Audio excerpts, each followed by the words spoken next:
बुंदेलखंड से हैं आप जी।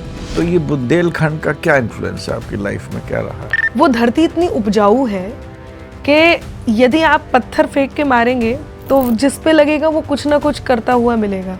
वो या तो बहुत अच्छा संगीत करता हुआ मिलेगा या फिर वो बहुत क्रिएटिव होगा, कविताएं वगैरह करता होगा। तो ये एक कारण हो सकता है कि मैं वहाँ से हूँ, इसलिए कवित्री हूँ, इसलिए वक्ता हूँ, पेंटर भी हूँ। जब एक दो नाम वहाँ से निकल के आते हैं तो रानी लक्ष्मीबाई, जो बुंदेले हर बोलों के मुंह हमने सुनी कहानी थी, खूब लड़ी मर्दानी वो तो झांसी वाली रानी। तो झांसी वाली रानी यानी कि अब यदि अनामिका अंबर नारी शक्ति का प्रतिनिधित्व कर रही है तो फिर हम तो प्रभावित ही रानी लक्ष्मीबाई से हैं। अपना पैशन को आपने परस्यू करा तो बहुत सारे भय भी होंगे। तो ये डर था कि कहीं ऐसा ना हो कि कविताओं की लाइन में मैं कमाई ना कर पाऊँ। मतलब जिस टाइम पे मैं बहुत छोटी थी और नई नई मंचों पे आई थी तो उस टाइम पे मुझे ये आइडिया नहीं था कि ये आर्थिक रूप से भी आपको मजबूत करेगा। तो उस टाइम पे ये था कि आप क्या करते हो प्रश्न पूछा जाए तो बोला कि हम कवि हैं। नहीं वो तो ठीक है, करते क्या हैं? आपको लोग कहते हैं पेड पोएट। हाँ जी। You are a paid poet. हाँ। So how do you react to that? पिछले दिनों मेरा एक गीत आया था यूपी में बाबा, वो एक प्रश्न का उत्तर था यूपी में काबा का। मेरे गीत का ये असर हुआ कि कई विवादों में घिर कर भी पुनः समर्थन पा गए, सब काबा काबा करते रह गए, बाबा फिर से आ गए।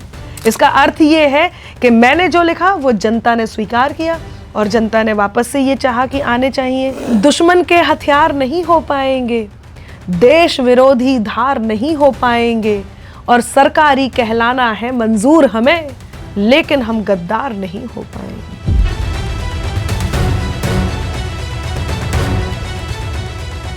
आज हमारे चैनल में हम स्वागत करते हैं अनामिका जी का, अनामिका जैन अंबर, ठीक है।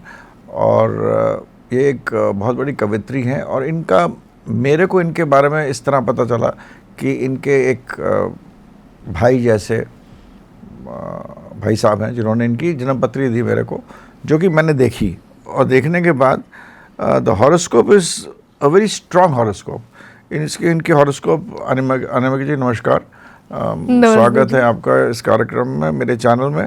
और मैं आपकी हॉरोस्कोप देखा मैंने आपकी और आपके हॉरोस्कोप में आपका शनि जो है वो 5वें घर में है, बुध के स्थान पे है। आप मतलब ये थोड़ा टेक्निकल है, और राहु भी बुध के स्थान में है।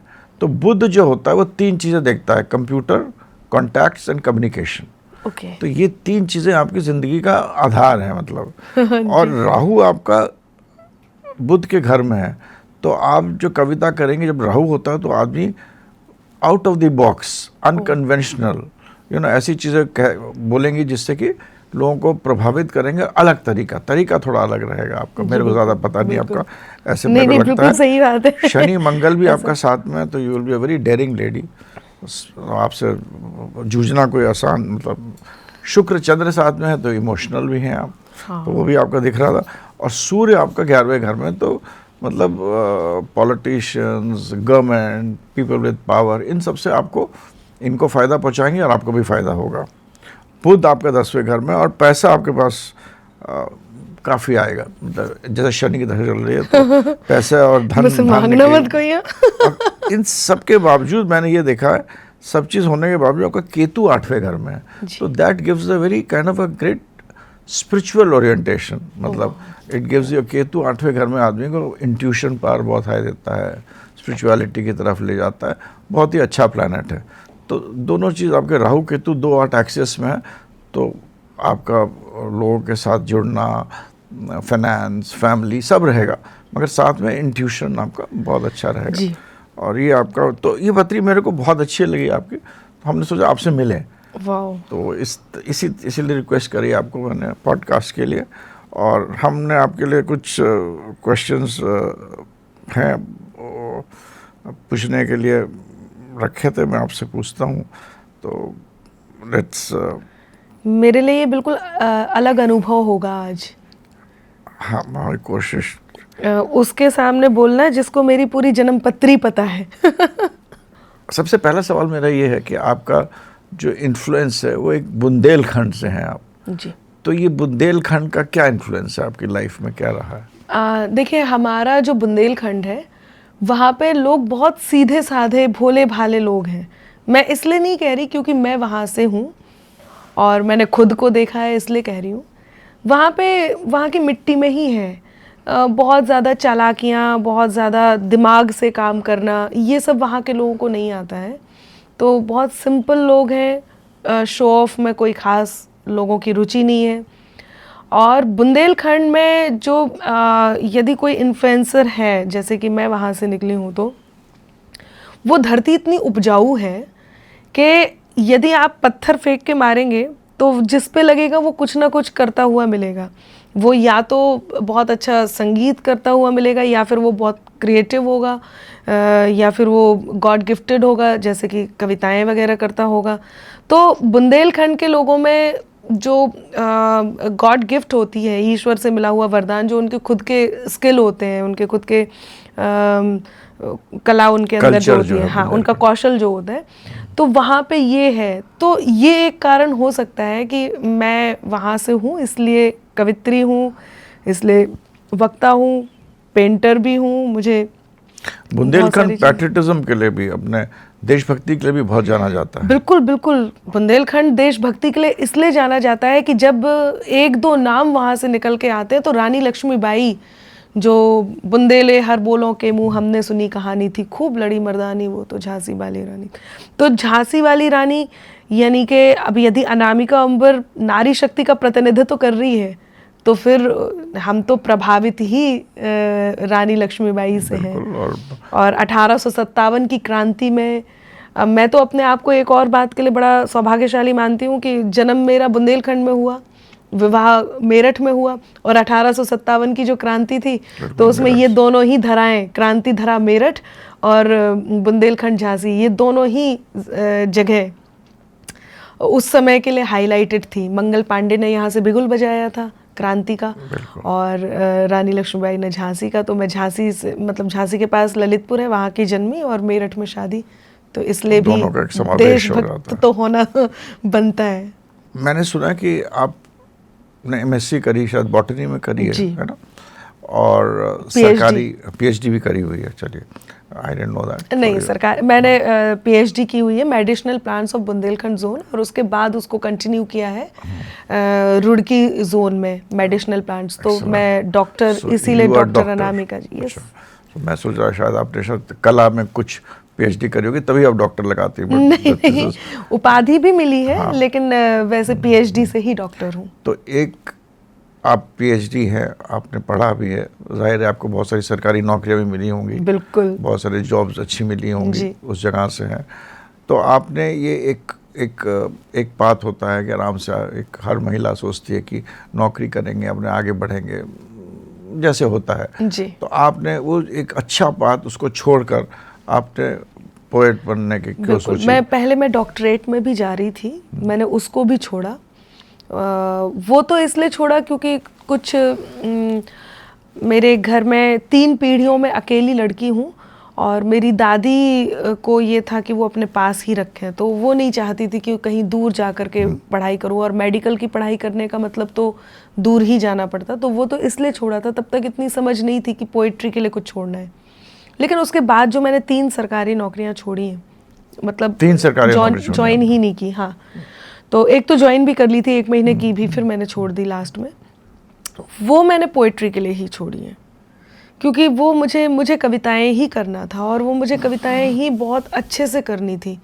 मतलब एक होता है कि आप अपने शौक के लिए कर रहे हैं, एक होता है आजीविका के लिए कर रहे हैं, एक होता है आप अपने आपका जीवन ही कविता है।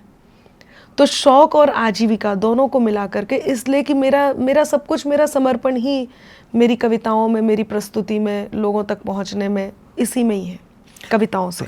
क्या डर आपको पार करना पड़े? जाहिर है आपने सब चीज़ छोड़कर, लोग जो कहते हैं सब करके अपना पैशन को आपने परस्यू करा, तो बहुत सारे भय भी होंगे। हाँ बिल्कुल, मुझे ये लग रहा था, देखिए सबसे पहला क्या होता है, जब इंसान बढ़ रहा होता है या पढ़ रहा होता है, या एक एज पे आने के बाद जब वो गृहस्थ जीवन में प्रवेश करता है, तो सबसे पहली एक ही मांग होती है जीवन की वो ये होती है कि आपको अब स्टेबल होना होगा, सेटल होना होगा आजीविका के लिए, क्योंकि बिना अर्निंग के, बिना आर्थिक रूप से आप यदि सशक्त नहीं है तो आप नहीं कुछ कर सकते। लड़कियों का भी यही है, लड़कियों का आज के दौर में उनका भी बिल्कुल बराबरी से आर्थिक रूप से स्टेबल होना बहुत ज़रूरी है।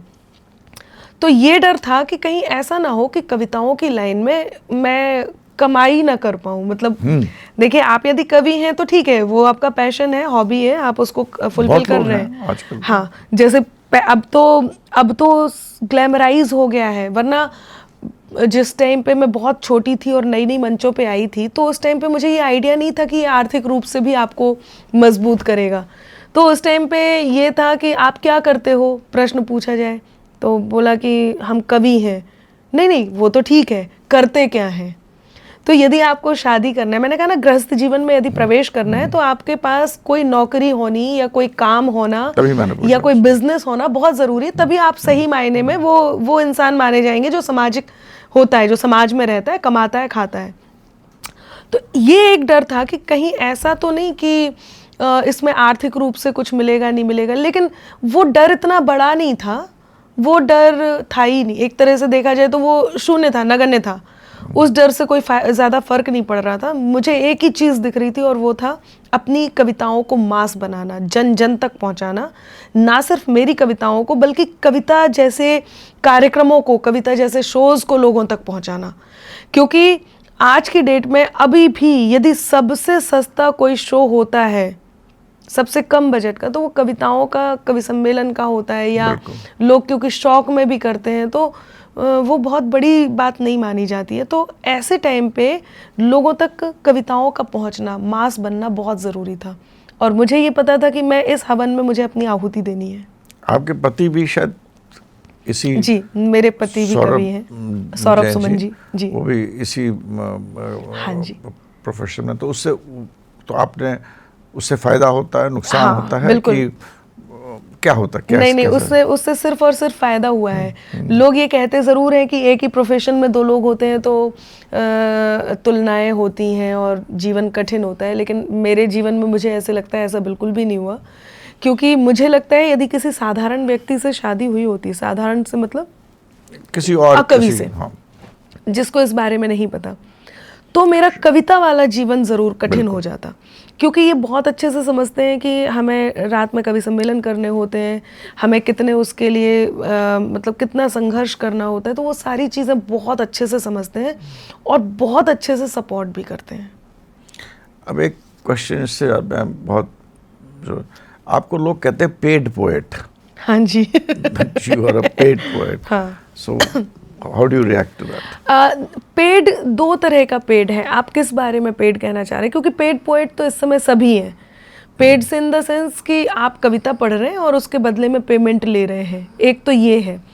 दूसरा, यदि आप ये पूछ रहे हैं कि लोग अपने फेवर में पढ़वाने के लिए आपको पे करते हैं, उसी संदर्भ में बोला गया। आपका एक कैप्शन मैंने पढ़ा था, ये एक नया आपने वर्ड दिया है, वरना तो लोग सरकारी और चाटुकार। हाँ, वही समझ लीजिए, वही मैं उसको आपका उससे सुना चाहता था, मतलब। हाँ, तो जो लोग कहते हैं, मैं बस एक ही बात उनसे कहना चाहूँगी कि आदि कवि वाल्मीकि जी, जिस समय जब उन्होंने अपने काव्य स्वरूप को लोगों तक पहुँचाया, उस समय भगवान श्री राम का कार्यकाल था। भगवान श्री राम के काल में आदि कवि वाल्मीकि ने कविताओं का वाचन किया, लेखन किया। और ये इसलिए क्योंकि उनके काल में रामचंद्र जी थे। उसके बाद यदि आप पृथ्वीराज रासो देखें तो पृथ्वीराज चौहान के लिए चंदबर दाई ने लिखा। चंदबर दाई ने लिखा तो पृथ्वीराज चौहान जी थे। और भी तमाम ऐसे कवि हैं जिन्होंने कविताएं लिखी। उनके दौर में नेतृत्व करने वाले लोगों के इर्द गिर्द लिखा। अब दो बातें होती हैं। कवि दर्पण होता है और दर्पण में वही देखता है जो उसे दिखाई देता है। छवि अच्छी है तो अच्छा देखेगा, खराब है तो खराब देखेगा। कवि अपने राजा के लिए, उनके कार्यों को प्रोत्साहित करने के लिए या उनके आलोचना करने के लिए लिखता है, उसी दौर के कवियों का। मेरे दौर में इस समय मोदी योगी हैं, तो मैं उनके कार्यों से यदि असहमत हूँ तो उनके कार्यों के लिए असहमति लिखूंगी। लेकिन यदि मैं ये देख रही हूँ कि वो जो कर रहे हैं वो जनता के हित में है, जनता उन्हें लगातार पसंद कर रही है। पिछले दिनों मेरा एक गीत आया था यूपी में बाबा, वो एक प्रश्न का उत्तर था यूपी में काबा का। तो मेरे गीत का ये असर हुआ कि कई विवादों में घिर कर भी पुनः समर्थन पा गए, सब काबा काबा करते रह गए, बाबा फिर से आ गए। इसका अर्थ ये है कि मैंने जो लिखा वो जनता ने स्वीकार किया और जनता ने वापस से ये चाहा कि आने चाहिए। और किसी भी नेतृत्व का जो निर्णय है, नेतृत्व के जो काम है, कार्य है, वो समाज को प्रभावित करते हैं और मैं इस समाज का हिस्सा हूँ। मैं वोट डालती हूँ, मुझे पता है कि मुझे किसे चुनना है, तो मैं यदि निष्पक्ष होंगी तो मैं तो सभी को वोट दे के आ जाऊंगी। लेकिन उस समय, जिस समय मुझे अपनी सरकार को चुनना है, उस समय मुझे ये देखना होगा कि मुझे किसे चुनना है। यही मेरे अंदर के विचार भी हैं। अब मैं जो लिख रही हूँ या जो मेरे विचार हैं वो यदि प्रेजेंट सरकार के जैसे उनके कार्यों से मिलते जुलते हैं तो इसमें तो लोगों को ये समझना चाहिए कि अनामिका तो वही बात कह रही है। और यदि मैं सरकारी कवित्री होती तो हर सरकार के लिए लिख रही होती। इसका अर्थ ये है कि मैं केवल अपने विचार लिख रही हूँ और वो विचार बाई चांस वर्तमान सरकार से मिल रहे हैं। इन सब से ऊपर तो मैं एक और बात कहती हूँ कि दुश्मन के हथियार नहीं हो पाएंगे, दुश्मन के हथियार नहीं हो पाएंगे, देश विरोधी धार नहीं हो पाएंगे, और सरकारी कहलाना है मंजूर हमें, लेकिन हम गद्दार नहीं हो पाएंगे। तो अनामिका जी, आपकी जो धारणाएं हैं वो जो धारणा सरकार की हैं, जो काम हो रहे हैं उससे मिलती हैं, इसीलिए आप करते हैं। बिल्कुल। तो जो लोग मतलब आजकल ये होता है कि लोग स्पॉन्सरशिप, आप ये देखिए, एक्सेट्रा, उसमें आप बिल्कुल अलग हैं उससे ना। मुझे उससे कोई फर्क नहीं पड़ता। मुझे अपने देश से इस कदर प्रेम है, इतना ज्यादा प्रेम है कि मुगलों ने हमारी धरोहर का क्षरण किया।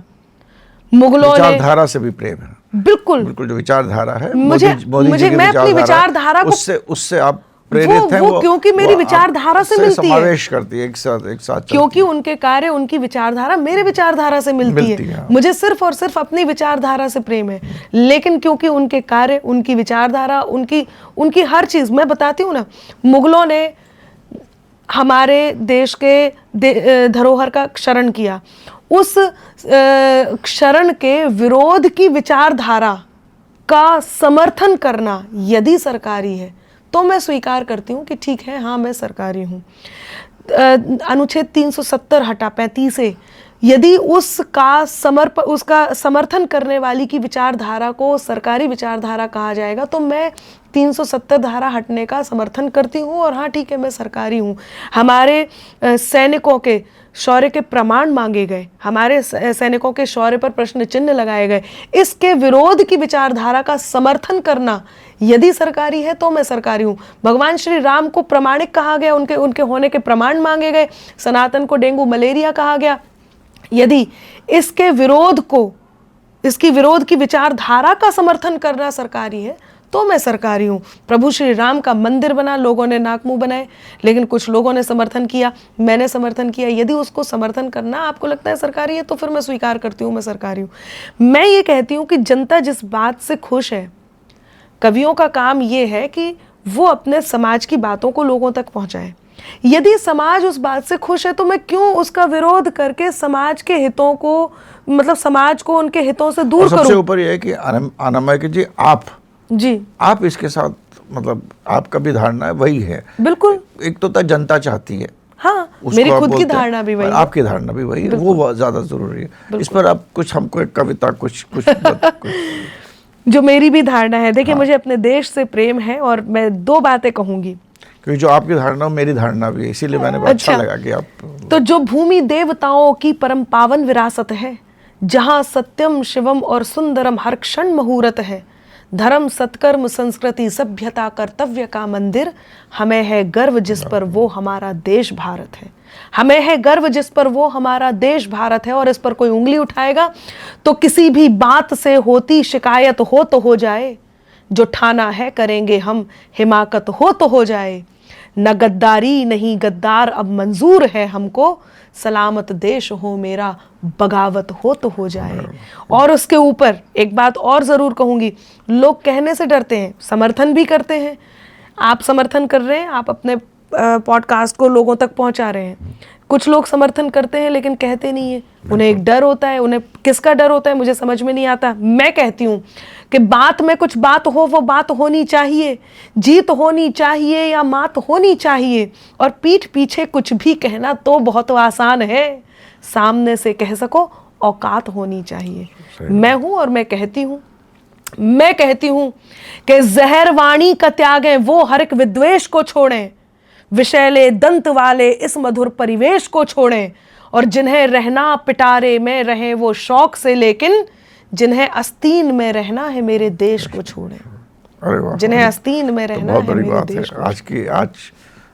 आजकल यही बात चल रही है। तो आपको क्या लगता है कि हमारे जो प्रधानमंत्री हैं मोदी जी, उनका जो एक सपना है भारत के बारे में, जी, उसके विषय में आपका क्या कहना है? देखिए, मोदी जी का जो सपना है वो, उसके विषय में मैं एक बहुत बड़ी बात कहना चाहूँगी।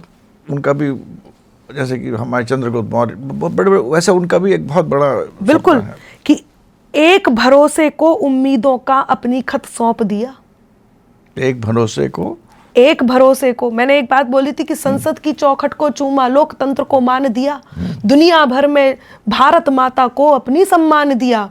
और 7 दशक तक हमने देखा जिसको सहमा डरा डरा, 1 दशक में अंबर हमको निर्भय हिंदुस्तान दिया। 70 साल से जो डरा डरा हिंदुस्तान था, 1 दशक में, केवल 10 सालों में, तो 11-12 साल हो गए, ठीक है, मतलब हमें निर्भय हिंदुस्तान दिया। और क्यों?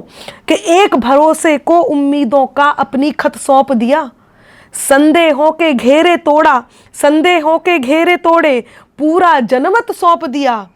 और गुजरात का मॉडल वो मॉडल है जिसे देखकर जनता ने, गुजरात का मॉडल वो मॉडल जिसे देखकर जनता ने एक आदमी के हाथों में पूरा भारत सौंप दिया। अरे वाह, एक आदमी के। तो हर चावल को देखने की जरूरत नहीं है, हमने तो देख लिया था। खरीदते भी वैसे ही हैं, बिल्कुल। अब आप भी गृहिणी लेती है तो। बिल्कुल। और हर उस बात को जो हमारे मन में कई सालों से था, आज देश बदल गया। और कैसे बदला है? आपने मोदी जी की बात की है तो मैं आपको बताती हूँ कि खुद की खातिर जीते थे, अब देश पे मरना सीख गए। पहले नेताओं में एक ही चर्चा होती थी, वादे, आश्वासन, झूठ, ये वो। आजकल चर्चा होती है, मोदी जी के आने के बाद देश में ये चर्चा होती है कि किसने कितना काम किया। वो लोग जो काम नहीं करते थे वो भी काम को लेकर के कम से कम गंभीर हो गए हैं, बहुत गंभीर हो गए, दिखाने को लेकर के गंभीर हो गए हैं। चाहे आप दिल्ली को ले लीजिए, यदि यमुना जी में गंदगी थी तो इस बात को लेकर के लोग गंभीर हुए हैं, कैसे पॉल्यूशन कम किया जाए, कैसे उसको यमुना जी को साफ किया जाए। बहुत सारी चीज़ों को लेकर काम की बातें चलने लग गई हैं, पहले ये बातें नहीं चलती थी। और इसी बात को लेकर के मैंने एक बात जो आपसे कहने जा रही हूँ, मैं बता रही थी एक बदलाव जो आया, और वो सबसे बड़ा बदलाव है कि खुद की खातिर जीते थे, अब देश पे मरना सीख गए। मझधारों में कफन बांधकर लोग उतरना सीख गए, और कल तक जुगनू तक भी हमको धमका देते थे, पर अब हम सूरज से आंख मिलाकर बातें करना सीख गए। हम सूरज से आंख मिलाकर बातें करना आज के संदर्भ में बहुत जरूरी है, बहुत ही सुंदर। और जिस तरह की बातें होती हैं, चाहे आप देख लीजिए पिछले दिनों ट्रंप ने यदि कुछ किया, हाँ, मैं समझ गया, इसीलिए आप बोल रही हैं, कैसे हमने उत्तर दिया। और ये होता तो है। वही आपकी, मैंने जब पत्री देखी थी, 2 चीज़ उससे एक चीज़ पूछना चाहती हूँ। 2 चीज़ें होती है जी। एक होता है आदमी लिखता है, बहुत सुंदर लिखता है, तो आप भी जाहिर है आप सोचती हैं, लिखती हैं जी, तो उसे कहते हैं पोइटस। और एक होता है उसी पोइट्री को आप किसी मंच पे खड़े होकर, जिस तरह हम पॉडकास्ट में आप बोल रही हैं, तो जिस तरह भावना है, धारणा है आपकी, जैसे कि थोड़ी सी झांसी की रानी का भी एक रूप है, तो ये दोनों चीज़ों में आप कैसे, how do you mingle it, how do you, ये क्या, ये चीज़ आपका क्या आप ही में है, लोगों में भी होना चाहिए, और आपने ढाला है कि आपके अंदर स्वयं एक ये है? देखिए, मेरा मानना ये है कि क्योंकि there is difference between poetry and the way you do the oration. इंसान There are दो two चीज़ different बिल्कुल बिल्कुल बिल्कुल आपकी बात बिल्कुल सही है। लोग लिखते हैं, ज़रूरी नहीं है उसको प्रस्तुत करें, ऐसा अक्सर होता है। मेरा मानना ये है कि आप खुद को जब तक आप सम्मान नहीं देंगे, लोग आपको सम्मान नहीं देंगे। देखिए, अहंकार में और खुद को सम्मान, आत्मसम्मान में बहुत बारीक अंतर है। मैं अहंकार की बात ही नहीं कर रही। अहंकार तो बिल्कुल भी नहीं होना चाहिए। जब देखा कायनात को अपनी उड़ान से, हमको लगी बुलंद ज़मीं आसमान से, और अंबर पे गुल खिलाने का जिसको मिला हुनर, पानी भी निकाला है उसी ने चट्टान से। तो मेरा मानना ये है कि अहंकारी तो बिल्कुल भी नहीं, लेकिन आत्मसम्मान का अर्थ ये है कि जब आप खुद को सम्मान देते हैं तो दुनिया आपको सम्मान देती है। जब आप खुद को पसंद करते हैं तो दुनिया आपको पसंद करती है। जो आपने लिखा वो आप यदि खुद को सुना रहे हैं और खुद आप सुनना अपने आप को पसंद कर रहे हैं तो डेफिनेटली लोग आपको सुनना पसंद करेंगे। मैं जो लिखती हूँ, यदि मेरा ध्येय ये है कि जो मैं लिख रही हूँ उसे मैं पढ़ के खुश हूँ, तो फिर लोग सिर्फ आपके लिखे हुए को पढ़ के या लिखे हुए को ऐसे ही खुश रहेंगे। लेकिन मैं चाहती हूँ कि मैं खुद को देखूं। मैं चाहती हूँ कि अनामिका बोलती कैसा है। मैं चाहती हूँ कि मैं खुद को ये बोलते हुए भी देखूं और मैं वैसा बोलूं जो मुझे पसंद आए, ताकि लोग उसे सुने। आपकी बात बेकार है बोलना यदि सामने वाले ने नहीं सुनी। संदेश अनामिका का बिल्कुल ये मतलब ये जरूरी है आपका। बिल्कुल, ये आपका देह है कि यदि जो मैं सोच रही हूँ वही मैं बोल रही हूँ, वही लोगों को पहुंचाना चाहती है। बिल्कुल। यदि मैं आपसे आपके प्रश्नों का केवल उत्तर दूंगी तो वो प्रश्नोत्तर ही हो जाएगा। लेकिन यदि मैंने आपके प्रश्न का उत्तर ऐसे दिया कि वो आप थोड़ी देर सोच भी रहे हो और आपको लग रहा है कि अनामिका ने वो उस प्रश्न का उत्तर बहुत सही दिया, एप्रिशिएशन ही नहीं है, उसके पीछे तो कोई फायदा नहीं है। एवरेज तो सब होता है, जब तक उससे ऊपर नहीं उठेंगे तब तक। आपका क्या सोचना है कि जितने भी लोग पोइट्री लिखते हैं, पोइटेस है या जो बहुत sir, they should also come out and मतलब उसको बोलना भी चाहिए, खड़े होकर स्पीक भी करना चाहिए, उसको एक आधार भी बनाना चाहिए। बिल्कुल, मैं ऐसा नहीं सोचती हूँ कि जो लोग लिखते हैं और ये गुण खाली आपके अंदर है तो प्रकाशित हुआ है। मैं आपको बताती हूँ, ईश्वर ने सबको उनके कामों के हिसाब से बनाया है, सबको। मैं तो कई बार नारी के मामले में भी यही बात बोलती हूँ कि हमें पुरुषों जैसा बनने की आवश्यकता है ही नहीं। ईश्वर ने सबके काम निर्धारित किए हैं, सबको अलग अलग स्किल दिए हैं, उनके कौशल अलग अलग हैं। मैं जो लिखती हूँ त्वरित भी लिखती हूँ और जो लिखती हूँ उसको मैं प्रस्तुत करती हूँ। कुछ लोग पढ़ना चाहते, पढ़ने से भी बहुत लोग फेमस होते हैं। ऐसा नहीं है कि जो बोल रहे हैं बस वही प्रसिद्ध हैं या उन्हें ही पैसे मिल रहे हैं, ऐसा नहीं है। यदि आप आजीविका के बारे में सोच रहे हैं, आप इतना सुंदर लेखन आपका है कि आपकी किताबें रुक ही नहीं रही, लोगों तक पहुंच रही हैं। आप यदि देखिए, जैसे हमारे कुछ काव्य हैं, लोग उन्हीं को बोलते रहते हैं और मतलब तरह तरह से बोलते हैं। आईएएस बनने के लिए हम कोचिंग करते हैं, आईपीएस आईएएस कोई भी चीज़ करने के लिए कोचिंग करते हैं। तो वो मास्टर जो किसी को पढ़ा के, वो आईएएस खुद नहीं होता, आईएएस बना सकता है, वो खुद क्यों नहीं बनता? ज़्यादातर ऐसे ही होता है। वो जो मतलब पढ़ा के बना सकता है लेकिन खुद नहीं बन सकता। तो मतलब फिर तो डाउट हो जाना चाहिए, यहाँ पे संदेह होना चाहिए। तो ऐसा नहीं है। कुछ कवि ऐसे होते हैं जिनके शागिर्द होते हैं, जिनके शिष्य होते हैं, जो उन्हें समझाते हैं, उन्हें परफेक्ट करते हैं। तो सभी के अपने अपने काम हैं। हाँ, मेरा मानना ये ज़रूर है, मैं ये नहीं कह रही कि हर एक को प्रस्तुत करना चाहिए, पर मैं ये ज़रूर कह रही हूँ कि आपकी जो लेखनी है वो सिर्फ डायरी में बंद हो जाए, स्वांता सुखाए, वो बहुत ज़्यादा वो बेकार है। आपको उसके साथ कुछ ना कुछ ज़रूर करना चाहिए। रास्ते तमाम हैं, आप प्रस्तुत अच्छा कीजिए, लोगों तक पहुंचाइए, डायरेक्ट पहुंचाइए, या आप यदि नहीं कर सकते तो आप रिकॉर्ड बहुत अच्छा, कुछ लोग शोज़ करते हैं उसमें बहुत अच्छा बोलते हैं लेकिन पब्लिक में नहीं बोल पाते। आपके काव्य में हास्य भी बहुत देखा मैंने एक तो ये बहुत, this is very important. Humour से ना बहुत बहुत गंभीर बातें ह्यूमर में बोल दी जाती हैं। बिल्कुल। तो ये आपके अंदर है कि आपने इसको एक मतलब कल्टीवेट करा है over a period of time कि भाई बहुत माहौल सीरियस हो रहा, चलो मैं अब कुछ ऐसा बोलती हूँ जिससे कि नहीं, ये मेरे अंदर है भी। अच्छा। हाँ, दोनों ही बातें हैं। जो अंदर तो था ही, लेकिन इसको ज़रूरत इसलिए बना लिया कि इससे मैंने फ़ायदे देखे। मेरे अंदर है, जब तक मैं थोड़ा सा कोई चुटकी नहीं ले लेती या किसी मामले में थोड़ा हाथ से नहीं कर देती, तब तक मुझे आगे बढ़ने का मन नहीं होता।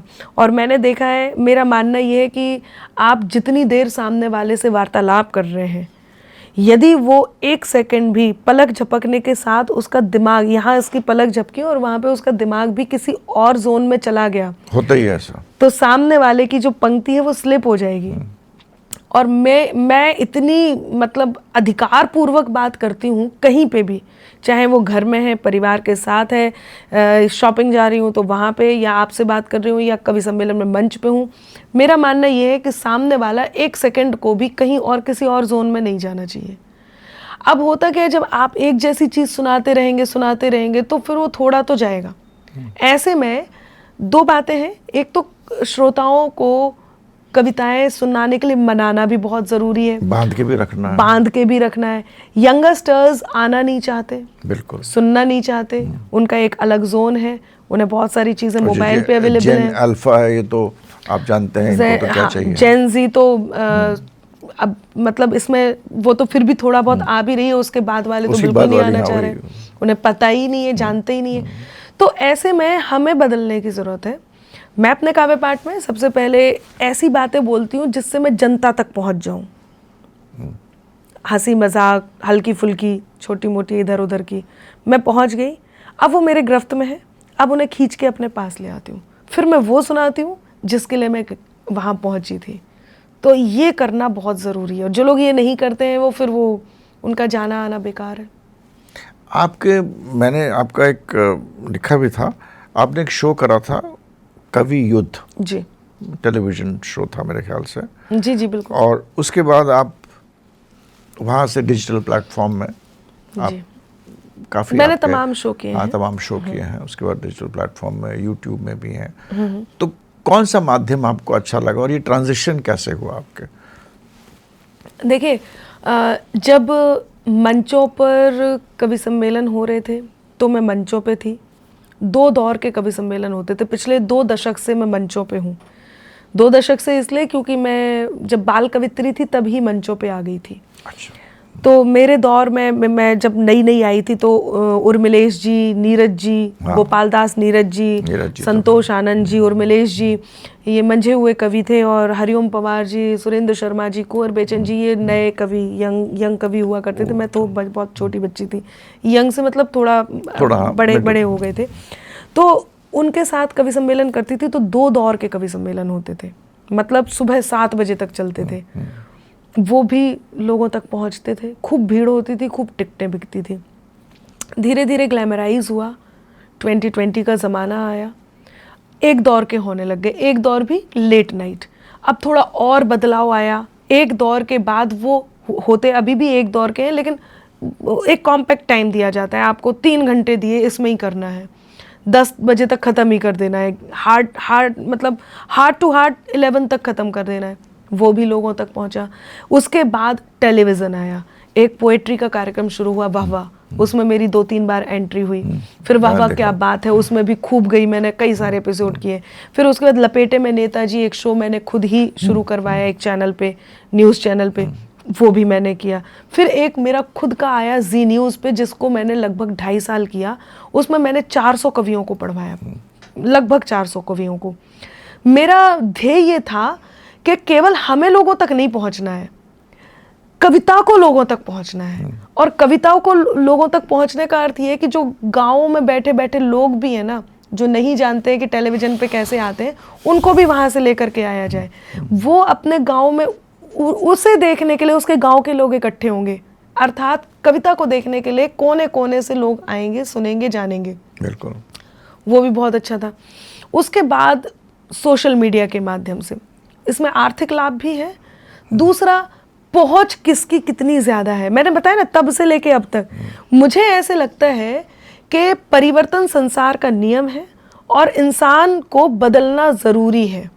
इसके बाद भी यदि कोई ऐसा मंच आएगा जिससे हम लोगों तक पहुंचेंगे, मैं उस मंच पे भी जाऊंगी, क्योंकि मुझे तो अपनी कविताओं को लेके जन जन तक जाना है और जन जन तक जाने के जितने भी रास्ते हैं, आपका उद्देश्य यही रहा है। हाँ, मुझे उस रास्ते को छोड़ना ही नहीं है। उद्देश्य मैं रहा आज है कि लोग कैसे, आप लोगों के पास कैसे जाएं। कविता कैसे उद्देश्य जाए। ये नहीं रहा है कि अब ये तो अब ये तो तब ये तब नहीं। ये, वो उद्देश्य। जो भी माध्यम जिस भी समय थे, यदि ऐसा होता तो सिर्फ मैं सोशल मीडिया पे होती, फिर मैं टेलीविजन पे नहीं होती और मैं कार्यक्रम भी नहीं कर रही होती। तभी मैंने आपसे सवाल अभी भी मैं गाँवों में जाके कवि सम्मेलन करके आती करती हैं हूँ। आप। अभी भी क्या मतलब करते ही हैं, हमारा काम ही यही है, हम सब कवि सम्मेलन करते हैं।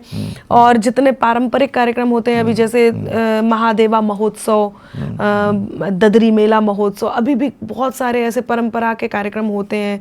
जितने भी महोत्सव होते हैं उत्तर प्रदेश में, जितने भी जितने हैं, बड़े-बड़े, सभी पूरे देश में जहाँ जहाँ भी जो महोत्सव होते हैं, वो सारे अटल बिहारी वाजपेयी जी के जन्म जयंती पर 1 महीने से कवि सम्मेलन शुरू हो जाते हैं। सरकारी बहुत कार्यक्रम होते हैं, दैनिक मतलब जो अखबारों के कार्यक्रम होते हैं, पर्टिकुलर नाम नहीं लूँगी, तो वो कार्यक्रम होते हैं, उन सब में शिरकत करती हूँ। टेलीविज़न पे अभी आज तक पे जो हमारे कार्यक्रम आए 2-4, उससे पहले GNT आज तक का ही चैनल है, उस पर भी 1.5 साल कार्यक्रम किया, तो उस पर भी पहुँचती हूँ। सोशल मीडिया पे भी करती हूँ। मुझे तो हर उस माध्यम को पर जाना है जहाँ से मैं कविताओं को लोगों तक पहुँचाऊँगी। एक ऐसी कविता, हम लोग हास्य कविता से इस बात पे आ गए, एक ऐसा कुछ कविता बताइए जिसमें कि हास्य भी हो और तंज भी हो। हास्य भी हो और तंज भी हो, ठीक है। तो क्योंकि मैं लड़की हूँ, तंज का मतलब सरकाज़म। मैं समझ गई। और कोई तो ऐसा है कि किसी से मांग कर अपना गुजारा हम नहीं करते, किसी से मांग कर अपना गुजारा हम नहीं करते, निभाते हैं सभी वादे किनारा हम नहीं करते, और खुदा ने जो दिया है रूप ये इसका ही जादू है, कि लड़के खुद बहकते हैं इशारा हम नहीं करते, कि लड़के खुद बहकते हैं इशारा हम नहीं करते। और एक मुझे बड़ा अच्छा लगता है, जब मैं मंचों पे होती हूँ, कोई खड़ा है तो उसको बिठाने के लिए तंज भी है और हास्य भी है, कि बैठ जाइए जनाब आपके लिए भी यहाँ आयोजन मंडली ने कुर्सियाँ मंगाई हैं, इधर उधर जिसे ढूंढे आपकी नज़र, इस कार्यक्रम में वो आज नहीं आई है। तो आज आपको हमसे ही काम चलाना है, आप बैठ जाइए। और भी बहुत सारी चीज़ें हैं। नहीं, आपकी जो पोइट्री है एंड द वे यू आपने डिस्क्राइब करा अपने पोइट के, आप लोग बिल्कुल गांव से, मतलब जैसे कहते हैं जिला से लेकर और सोशल मीडिया इस यहाँ तक, ये पूरा एक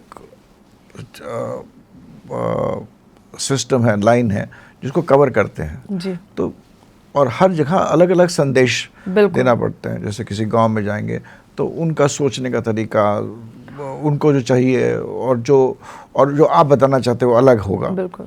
आप किसी दिल्ली में आके शो करिए तो आजकल आप देख रहे हैं कि stand up comedy, pop show, इन सब का अलग अलग स्तर के अलग अलग चीज़ों में अभी आपने इसके व्यंग के साथ, हास्य और व्यंग की आपने बात की थी, तो लड़कियों को लेकर के एक रील बहुत ज़्यादा वायरल हो रही है मेरी, कि पहले लड़कियां वर मांगती थी और आज लड़कियां वर मांगती हैं। कितना बड़ा अंतर आ गया। पहले वर मांगती थी तो कहती थी कि मैं हूँ रति पर काम न चाहूँ, एक छवि निष्काम की मांगू, रास के क्षण आराधन मैं हो को प्रीत सदा ब्रज धाम की मांगू, कि और भला क्या वर चाहूँ, बस कोर कृपा अभिराम की मांगू, और अपने मन मंदिर में सजा लूं ऐसी छवि प्रभु राम की मांगू। ये पहले मांगते थे। आजकल मांगू तुझसे मैं भगवान, दे दो एक पति धनवान, सोने जैसा तन हो उसका मन हीरे की खान, मांगू तुझसे मैं भगवान, दे दो एक पति धनवान, के शूरवीर सलमान खान सी हो उसकी स्टाइल, शाहरुख जैसी फीलिंग हो और अक्षय सी स्माइल, यूं तो चलेगा आमिर खान, मांगू तुझसे मैं भगवान। और एक बात, कि आंखें नीची करके बोले कभी न सीना ताने, अगर प्यार से टॉमी कह दूं बुरा नहीं वो माने, दे दे इतना सा सम्मान, मांगू तुझसे मैं भगवान, मांगू तुझसे मैं भगवान, दे दो एक पति धनवान। और लड़कियों की ख्वाहिश देखना, तारीफ करे और करता जाए, बस करता ही जाए, तारीफ करे करता ही जाए, बस करता ही जाए, ध्यान रहे मेरे सिवा कहीं और नजर ना जाए, वरना ले लूंगी मैं जान, मांगू तुझसे मैं भगवान। और जहां राजनीति की बात आती है, एक व्यंग देखिएगा, आप समझ जाएंगे कि इसमें हास्य भी है और व्यंग भी है। मैं लोगों को समझाती हूँ कि कांग्रेस की बुराई नहीं करी है, जरूरत नहीं है। कारण ये है कि अब तो बिल्कुल जरूरत नहीं है, बिल्कुल नहीं है। वही आपने देखिए व्यंग कर दिया, दर्शन नहीं मिले तो दरस जाएंगी अखियां, गाया जो दुख तो आज बरस जाएंगी अखियां, इतना उड़ाओ ना मजाक कांग्रेस का, कुछ दिन में देखने को तरस जाएंगी अखियां। तो ये वो व्यंग है जो हास्य भी होता है। तो ये बताइए, हमने जैसे कि आपका, I mean you are a very multifaceted personality. आप जैसे लोग, जैसे आप जैसे कुमार विश्वास भी एक तरफ हैं, आप भी हैं, ऐसे लोग मतलब लेकिन एक तरह की क्रांति कर सकते हैं। पहले इंडिपेंडेंस के पहले आपने देखे होंगे पोइट्स के, राइटर्स के बहुत इम्पोर्टेंट रोल था इनफैक्ट इंडिपेंडेंस की पूरी धारणा को करने का।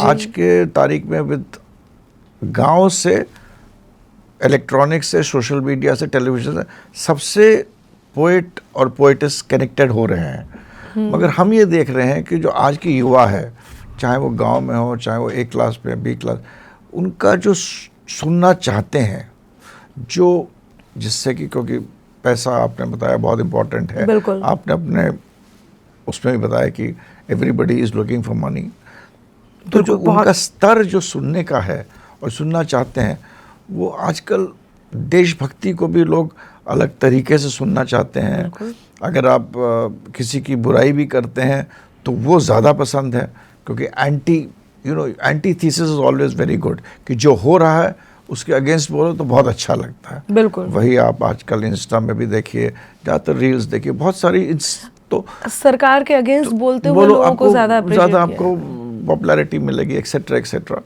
और पोइट्री का जो ढंग है, जो एज अ लेमैन जो मैं देख रहा हूँ, मैं आपको सुनता हूँ कि मैं भी यूपी का हूँ, लखनऊ का हूँ, बड़ा हूँ, आपसे तो बहुत बड़ा हूँ, तो हमको अच्छा लग रहा है।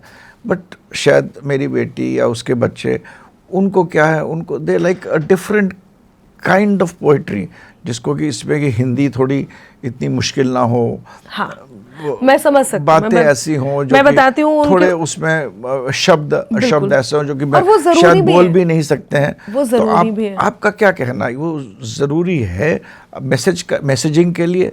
It is becoming messaging, it is becoming a form of messaging. बेहद जरूरी है, और उसका कारण भी है। मैं शायरी से ही इसका उत्तर भी दूंगी।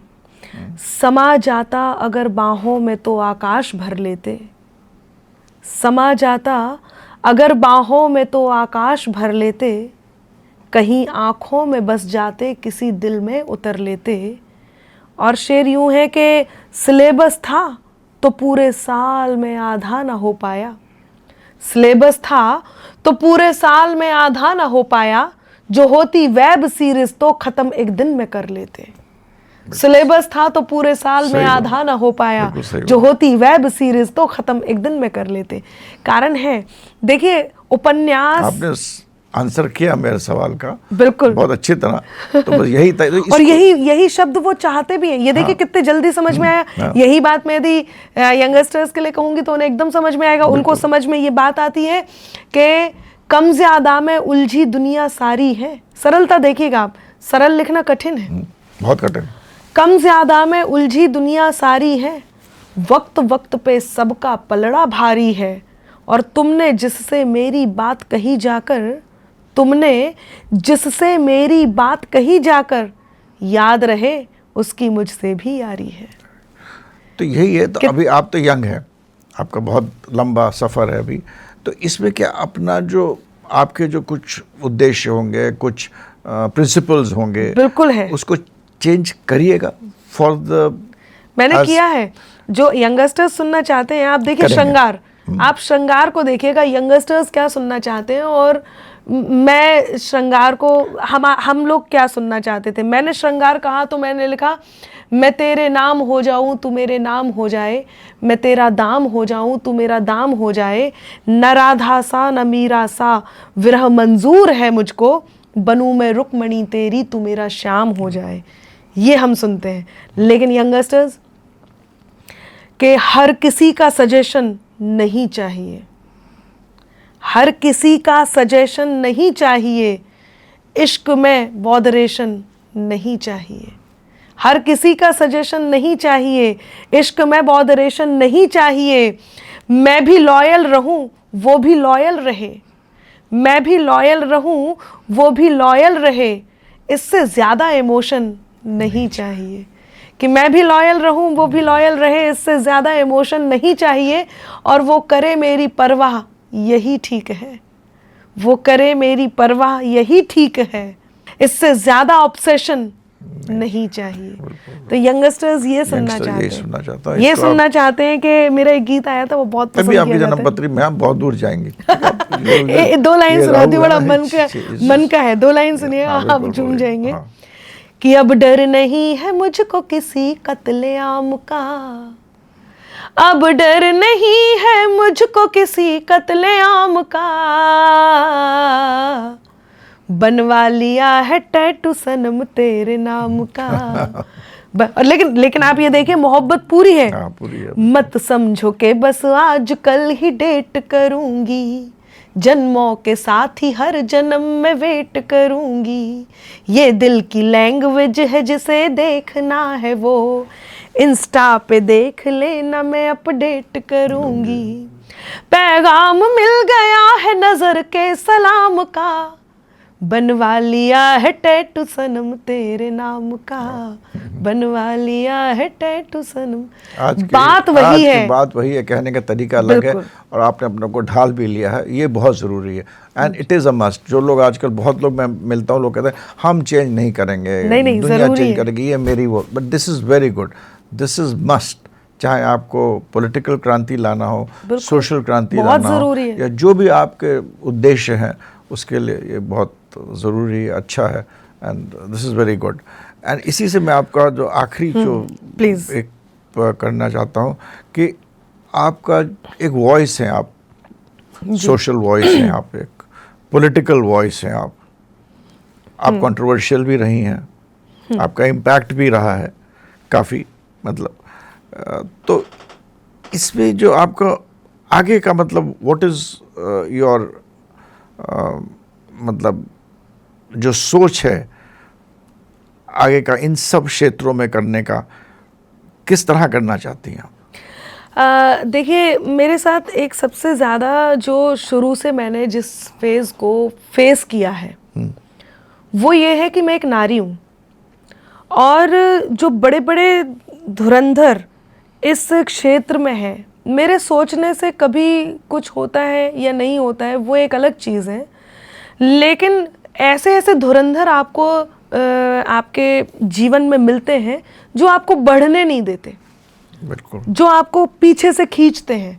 बहुत सारी ऐसी चीज़ें हैं जिसको आपके अगेंस्ट इस्तेमाल किया जाता है। यदि आप स्त्री हैं तो आपको ये कहा जाएगा इसकी हिम्मत कैसे हो गई स्त्री होकर पॉलिटिकल क्षेत्र में बोलने की, इसकी स्त्री होकर आगे निकलने की, एक नारी होकर इतना बोलने की, या एक नारी होकर के वो सारे उन सारी सीमाओं तक पहुंचने की जो सीमाएं केवल पुरुषों के लिए बनी हैं। ऐसे में मैं खुद को एक उत्तर देते हुए आगे बढ़ती हूँ और वो ये है कि दौलत शोहरत इज्जत पाली फिर भी कितने बौने हैं। कुछ लोग जो आपको रोकते हैं उनके बारे में कहती हूँ कि दौलत शोहरत इज्जत पाली फिर भी कितने बौने हैं, उजले उजले दिखने वाले भीतर बहुत घिनौने हैं, कि उजले उजले दिखने वाले भीतर बहुत घिनौने हैं।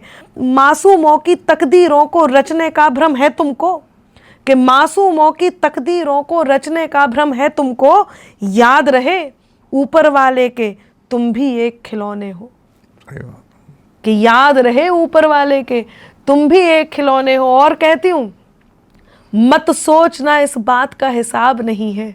आपके प्रश्न से थोड़ी इतर जा रही हूँ उस लाइन तक आने के लिए, लेकिन प्रश्न का उत्तर आप ज़रूर सुनिएगा कि मत सोचना इस बात का हिसाब नहीं है कि तुम जैसा किसी और का रुआब नहीं है। मत सोचना इस बात का हिसाब नहीं है, तुम जैसा किसी और का रुआब नहीं है।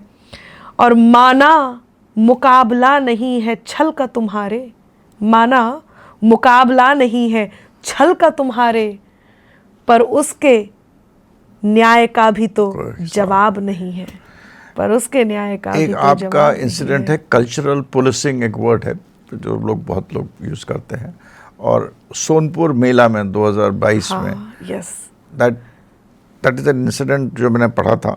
जी, तो कैन आप रिकाउंट कर सकती वो क्या एक्सपीरियंस था, इफ़ यू बिल्कुल वांट टू? बिल्कुल, हाँ हाँ, नहीं मैं ज़रूर ज़रूर और ज़रूर, किस तरह आपका इमोशनल एक what is your emotional take on that? बिल्कुल। मुझे बहुत लोगों ने रोकने की कोशिश की थी, और कई बार क्या होता है जब समय थोड़ा सा आपके विपरीत चल रहा होता है, तो जिनको आप अपना समझते हैं वो भी उस विपरीत हवा में साथ खड़े हुए होते हैं, और ये सबके साथ है। मुझे बिहार का कार्यक्रम था, और उन दिनों मेरा एक गीत बहुत प्रसिद्ध हुआ था, यूपी में बाबा। तो मैं वहाँ पे कार्यक्रम में गई, मेरी ऑडियंस वहाँ पे मेरा इंतज़ार कर रही थी। मैं जब वहाँ पहुँची तो मुझे एयरपोर्ट पे ही रोक दिया कि आप अंदर नहीं जा सकते, आप सरकार के विरुद्ध बोलेंगे। अब आप ये देखिए, जो लोग मेरे से कहते हैं ना सरकारी कवित्री, तो यदि मैं सरकारी होती तो मैं जब बिहार पहुंची थी तो वहाँ की सरकार के लिए कुछ बोलती, क्योंकि मैं सरकारी नहीं थी, मैं अपनी पर्टिकुलर एक अपने विचारधारा के साथ थी जो कि उस सरकार से मैच नहीं करनी थी। ठीक है, वो रोका, मैंने कहा ठीक है, लेकिन ये जो बिहार की बात थी ना? हाँ जी, सोनपुर मेले की, बहुत प्रसिद्ध है और वहाँ पे लोग बहुत सुनते हैं। ये थी सच की आवाज़ को दबाने की कोशिश। ऑडियंस विद्रोह पे उतर आई कि हम इन्हें ज़रूर सुनेंगे। मेरे साथ बैठ कर के लिखा पढ़ी हुई, और मुझे ये कहा गया कि आप कुछ ऐसे शब्दों का प्रयोग नहीं करेंगे जो किसी की तारीफ़ कर रहे हो। मैंने कहा ठीक है, नहीं करूँगी, कोई तारीफ़ नहीं होगी। तो आप सरकार के अगेंस्ट भी कुछ नहीं बोलेंगे। मैंने कहा ना मैं तारीफ़ करूँगी ना मैं बुराई करूँगी, मैं देशभक्ति की बात करूँगी। अब उन्होंने जब पूरा मेरा डेटा देखा तो वो समझ गए ये देशभक्ति की बात करेगी तो दोनों चीज़ें होंगी। देश के हित में जो होगा वो बोला जाएगा, देश के अहित में जो होगा वो बोला जाएगा। कुल मिला के मुझे रोक दिया गया, पूरा जोर लगाया गया, प्रशासनिक जोर पूरा लगाया गया, राजनीतिक पूरा जोर लगाया गया, और मुझे पूरी तरह से असुरक्षित कर दिया गया था। फिर मुझे मतलब मैं नहीं गई थी, ऑडियंस ने भी विद्रोह किया, फिर मैं वहाँ नहीं। क्या पॉलिटिकल लर्निंग आपको मिली इससे? मुझे इस बात से एक तो बहुत अच्छी वाली हिम्मत ये आई कि अनामिका के शब्दों में वो बात है जो सरकार ला भी सकती है और जो सरकार बिठा भी सकती है। तो मुझे ये तो समझ में आ गया कि मेरी बात में इतना तो दम है, असर है, प्रभाव है, मैं असरकारी कवित्री हूँ कि लोग उससे डरते भी हैं और लोग उसका सपोर्ट भी करते हैं। तो इससे हम अगली चीज़ आते हैं, पोइट्री एंड पॉलिटिक्स। जी बिल्कुल। पोइट्री और पॉलिटिक्स में दो चीज़ें हमने आप सुना, दो चीज़ें। एक तो होती है पैट्रियटिज्म कि हम भाई देशभक्त हैं, बिल्कुल, और दूसरा होता है पॉलिटिकल स्टेटमेंट। बिल्कुल। इनमें बहुत ही महीन एक वो है, क्योंकि पॉलिटिकल स्टेटमेंट भी कहीं ना कहीं किसी ना किसी रूप में पैट्रियटिज्म से जोड़ दिया जाता है। वो आप कैसे डील करती हैं? मैंने कहा ना कि आप डील करते ही नहीं हैं। नहीं, मैं बिल्कुल डील करती हूँ। कि आप कहती नहीं, जो मेरे को कहना मैं कहूँगी, मेरे जो मन में आ रहा है वो मैं बोलूँगी। देखिए, मैं आपको एक बात बताती हूँ, मेरा मानना ये है कि जो निष्पक्ष है वो बेकार है। जिसके पास उसका कोई पक्ष नहीं है, वो मतलब जो सबका है वो किसी का नहीं है, और ये तय है। ये तो बिल्कुल है, ये तो हमारे ज़िंदगी में भी यही होना चाहिए। ज़िंदगी में भी यही है। जब आप एक पक्ष पे, अपने एक पक्ष पे ही नहीं खड़े हो सकते, तो फिर आप किसी बात के, फिर आपका कोई मतलब नहीं है, फिर आपके स्टेटमेंट का कोई मतलब नहीं है। फिर तो आप जो साधारण जीवन सब जी रहे हैं, फिर तो आप जनगणना में सम्मिलित होने के लिए हैं तो आप जनगणना में सम्मिलित होइए। लेकिन यदि आपको ऐसे लगता है कि कुछ अच्छा हो रहा है या बुरा हो रहा है, उसमें बोलना बहुत ज़रूरी है, ऐसा बिल्कुल भी नहीं है। मेरे साथ ऐसा कुछ भी नहीं है कि मुझे कहीं पे डील करना पड़े। लेकिन कई बार क्या होता है, आपकी आंखें पीछे नहीं लगी हुई हैं, आप जो देख रहे हैं ऐसा ज़रूरी नहीं है कि जो देख रहे हैं वो बिल्कुल सही है। तो हर हालत में एक पॉज, एक समझदारी, एक बात अपने आप को ज़रूर बताइए कि थोड़ी देर के लिए ही सही, पर एक पक्ष और देख लिया जाए, एक बार उस जगह पे खुद को रख करके देख लिया जाए। यदि मान लीजिए एक व्यक्ति सच बोल रहा है, हम उसके तरफ हैं, और 100 व्यक्ति कुछ और बोल रहे हैं, मैं उस एक के साथ हूँ क्योंकि मुझे दिख रहा है कि यही सही बोल रहा है, और 100 के साथ 100 का इसलिए नहीं विपक्ष। हूँ क्योंकि भाई मेजॉरिटी वहाँ है तो ज़रूरी नहीं है, पर मुझे एक बार ज़रूरी है कि मुझे उन 100 का भी एक बार देख लेना चाहिए। क्या बात है कि 100 के 100 उस तरफ हो गए, कुछ तो बात होगी, क्या पता, हो सकता है मैं इसके प्रभाव में हूँ, मुझे उन 100 की तरफ होना चाहिए। इसी को हम जस्ट उल्टा भी कर देते हैं, बिल्कुल। हम उन 100 के तरफ है, एक बोल रहा है। कुल मिला के ये है कि आपको डील करना है तो आप खुद, तब भी डील भी आप खुद से ही कीजिए। जो बोलना है वो तो है ही, मैं बेबाक हूँ, मैं बोलूँगी, मुझे जो दिख रहा है मैं बोलूँगी, ओके। लेकिन यदि डील करने की बारी आती है तो उस समय भी मैं खुद से ही डील करती हूँ, और वो ये कि मैं खुद को कन्विंस करती हूँ कि मुझे एक बार इस पक्ष की सुन लेना है, एक बार दूसरे नज़रिए को भी अपना लेना है, फिर लगता है कि यही बात सही है तो फिर तो मैं बेबाक हुई। So you have defined neutrality. Definition of neutrality by Anamika ये है आपका। Neutrality just for that time, For that particular moment. particular moment when I have to take decision, बिल्कुल just absolutely. only, उसी परिप्रेक्ष्य में, बस उसी वही, वो परिप्रेक्ष्य में जरूरी बोल भी रहा है। हूँ। उसी परिप्रेक्ष्य में हम बात कर रहे हैं। exactly at that time when I have to take decision, I have to take my words नहीं, वही and I have संदर्भ to वही give है। some मेरा संदर्भ statements. वही है। yes हाँ, yes बिल्कुल। neutrality, otherwise I just don't believe in be neutral. Just for the sake of being neutral. हाँ, Exactly. I understood. उसके तो अब आखिरी जब एक औरत की जो वॉइस होती है, वॉइस ऑफ अ वुमन, उसको उस पे आपका कितना आपका क्या कहना है? मेरी पूरी जिंदगी ही औरत के वॉइस पे है, क्योंकि मैंने औरत होने के साथ, औरत हर होने दिन के लिए मैंने जिन जिन चीज़ों को का सामना किया है, वो बड़े बड़े लोगों को छोटा छोटा होते हुए देखा है। बहुत सारी चीज़ों में यदि आप नारी हैं तो उस नारी की गरिमा, उसके सम्मान और उसकी जिम्मेदारियों, मतलब कर्तव्यों को लेकर के दौड़ना और दौड़ में फर्स्ट आना, वो कितना मुश्किल होता है, वो कोई उस नारी से सीखे जो इन सब को बांधकर इतने भारी भारी चीज़ों को अपने पैरों में पहन के दौड़ती है। तो ये मेल डोमिनेटेड सोसाइटी भी है, उसमें आपको क्या क्या संघर्ष हुए हैं कभी? मैं आपको 4 पंक्तियों से समझाती हूँ, आप बिल्कुल समझ जाएंगे कि कैसा कैसा होता है एक नारी के लिए। कि अंदर से बदसूरत, बाहर से चमकीले गोटे लोग, अंदर से बदसूरत, बाहर से चमकीले गोटे लोग, असली बनकर घूम रहे हैं सिक्के नकली खोटे लोग। कई बार नारियों को पीछे हो जाना पड़ता है सिर्फ इस बात पे कि वो नारी हैं, और पुरुष चाहे वो उतना टैलेंटेड नहीं भी है, लेकिन वो एक मिल जाती है। मैं आई एम रियली सॉरी, मैं एक पुरुष के सामने इस बात को कह रही हूँ, लेकिन आप समझेंगे इस बात को कि हमें इस वजह से पीछे हट जाना होता है क्योंकि हम नारी हैं।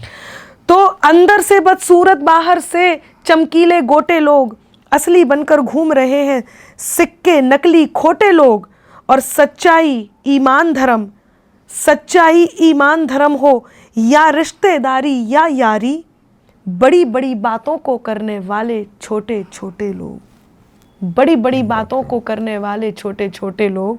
कई बार ऐसे भी मिल जाते हैं, जुबा मिश्री, ऐसे तो आप लोगों को भी मिल जाते होंगे, नारियों को नहीं, कि जुबा मिश्री नज़र पैनी बड़े शातिर लुटेरे हैं, उजाला ओढ़ कर फिरते हैं फितरत से अंधेरे हैं, और ज़रा बच के तू चल इनसे, ये कातिल तो नहीं लेकिन ये तेरे मुंह पे तेरे हैं, ये मेरे मुंह पे मेरे हैं। एक आपका ये भी हर दिन एक नया निर्भय क्यों ऐसा हो? हर दिन नई परीक्षा गुजरती है, बिल्कुल। तो नारी सृष्टि के निर्माण में जो साझेदारी कर सकती है, सृष्टि के निर्माण में जो, मैं सभी नारियां जो मुझे इस समय सुन रही हैं, मैं सब नारियों से कहती हूँ, अपने सम्मान को बचाइए और खुद को पहचानिए कि सृष्टि के निर्माण में जो साझेदारी कर सकती है, शिव शक्ति को, शक्ति शिव को शिवकारी कर सकती है, तो पुरुषों जैसा बनने में यूं निज मौलिकता क्या खोना कोई नहीं कर सकता है जो वो नारी कर सकती है। तो ये अनामिका जी आपकी पावर ऑफ सिंसियरिटी है जो दिखती है, which is very important. Actually मैंने इतना लिखा कभी है। आपने कोई ऐसा कुछ लिखा है आपने लिख के आपको रिग्रेट करना पड़े? आपने लिखा फिर आपने नहीं सुनाया, आपने रिग्रेट करा कि मैंने ऐसा हुआ और आपके मैं साथ वो कभी? आज भी नहीं सुनाऊंगी, बस मैं इंसिडेंट बताऊंगी।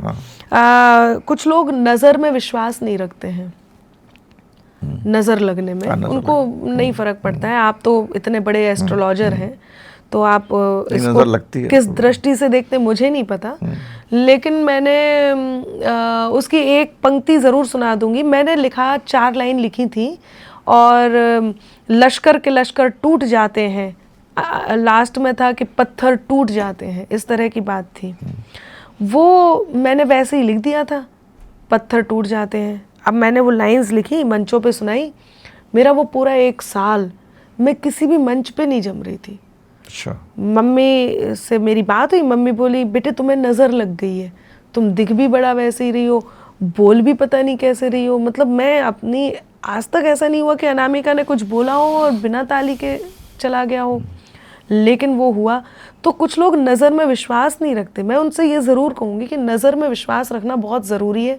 नज़र बेशक होती है, और इस बात को मैंने महसूस किया है।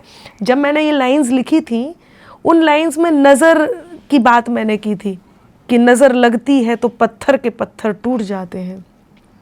लिखने के बाद मैंने रिग्रेट किया, क्योंकि उसको मैंने जितने बार पढ़ा मुझे नज़र का सामना करना पड़ा। तो शब्द ब्रह्म होता है। माँ शारदे ने आपको वरदान दिया है, लोग लिखते हैं जो बात वो सिद्ध होती है, सिद्ध होती है। लोग बोलते हैं सिद्ध होती है। वाक सिद्ध हो इसलिए जाती है। सोच समझ के लिखिए, सोच समझ के बोलिए, क्योंकि ये सब कुछ सिद्ध होता है। ब्रह्मांड में कुछ भी कहीं जाता ही नहीं कहीं है, जाता, सब यहीं सब रहता है। यहीं रहता है। बिल्कुल, बिल्कुल। तो आप यदि कुछ पा रहे हैं, खो रहे हैं, आपको सोच मिल रहे हैं। रहा है, सोच रहे हैं, आपके साथ कुछ हो रहा है, कुछ होने वाला है, उसको लिखिए। आप लिखेंगे वही होगा, होता है। आप बोलते हैं, होता है, कॉन्शियस और सबकॉन्शियस का बहुत रिलेशनशिप बिल्कुल होता है। तो मैंने वो जो लिखा था उसको अब मैं नहीं बोलती हूँ, थोड़ा बहुत उसके बारे में बता दिया, क्योंकि उसका असर हुआ था। ये बताइए, मैंने कहीं पढ़ा था आज की तारीख में पोइट्री पोइटेसेस आज 4-5 हज़ार हैं, मतलब जिनके कि पूरे हिंदुस्तान में मैं जो बहुत बडिंग है, नेक्स्ट जनरेशन है, न्यू पोइटेसेस जो आ रहे हैं बहुत। तो उनके लिए आप सक्सेस कैसे पाएं, क्या करें, उनके लिए क्या संदेश है आपके पास, क्या कहना चाहती हैं? बिल्कुल। और अपने जो भी आपका सफ़र रहा है उससे आपने बहुत कुछ सीखा होगा, बिल्कुल। तो उनके लिए आप क्या बोल रहे हैं? उनको मैं यही कहना चाहूँगी, सबसे पहले तो कभी भी शॉर्ट रास्ता, शॉर्ट वे आपको लॉन्ग सक्सेस नहीं दे सकता। छोटा रास्ता, छोटी सक्सेस। आज आपने बड़ा कुछ अचानक से थोड़ा सा जल्दी से कर दिया, 2 दिन तक आप वायरल रहेंगे, तीसरे दिन लोग भूल जाएंगे। तो आप जो नियम है उसके साथ अपने रास्ते को चुनिए। हाँ, भागिए, लेकिन यदि आपने सही दिशा, सही रास्ते पे भाग रहे हैं तो मंजिल मिलेगी। सही रास्ते पे सिंपल धीरे धीरे भी चल रहे हैं तो भी मंजिल मिलेगी। लेकिन यदि आप गलत रास्ते पे तेज भी भाग रहे हैं तो भी मंजिल नहीं मिलेगी। तो एक मिनट, डॉक्टर अनामिका जैन अंबर, आप कैसे डिफाइन करती हैं सक्सेस को? मैं सक्सेस को ऐसे डिफाइन करती हूँ कि जो ईश्वर ने आपको वरदान दिया है, जो कौशल आपको दिया है, आप केवल और केवल उसी के साथ आगे बढ़िए। प्रेरणा किसी से लेने में और किसी की कॉपी करने में बहुत अंतर है। याद रखिए, कॉपी हमेशा एक कदम पीछे ही रहता है असलियत के। असलियत के पीछे ही रहना पड़ेगा। इससे अच्छा ये है कि आप दूसरे की कॉपी करने के बजाय आपके अंदर जो खुद का है उसको गति दीजिए, उसको आगे बढ़ाइए। आपका अंदाज भी अलग होगा।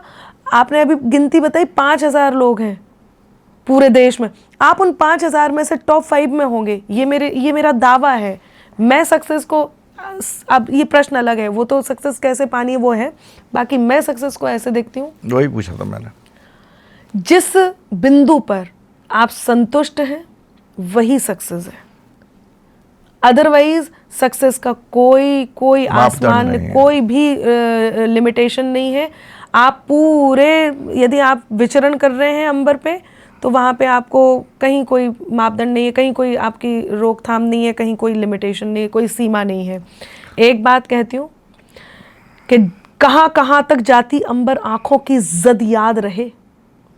कहाँ कहाँ तक जाती अंबर आँखों की जद याद रहे। ख्वाब भले दुनिया के घूमो पर हमको हद याद रहे। और सीढ़ी चढ़कर आसमान तक जाना बेहद मुश्किल है। तलब चांद की रखने वालों को अपना कद याद रहे। आपने तो चलिए नेशनली बाहर के मंचों में इंटरनेशनली किताबें भी लिखी हैं, तो you are an acclaimed poet national internationally globally, आपने बहुत कुछ अचीव कर लिया है।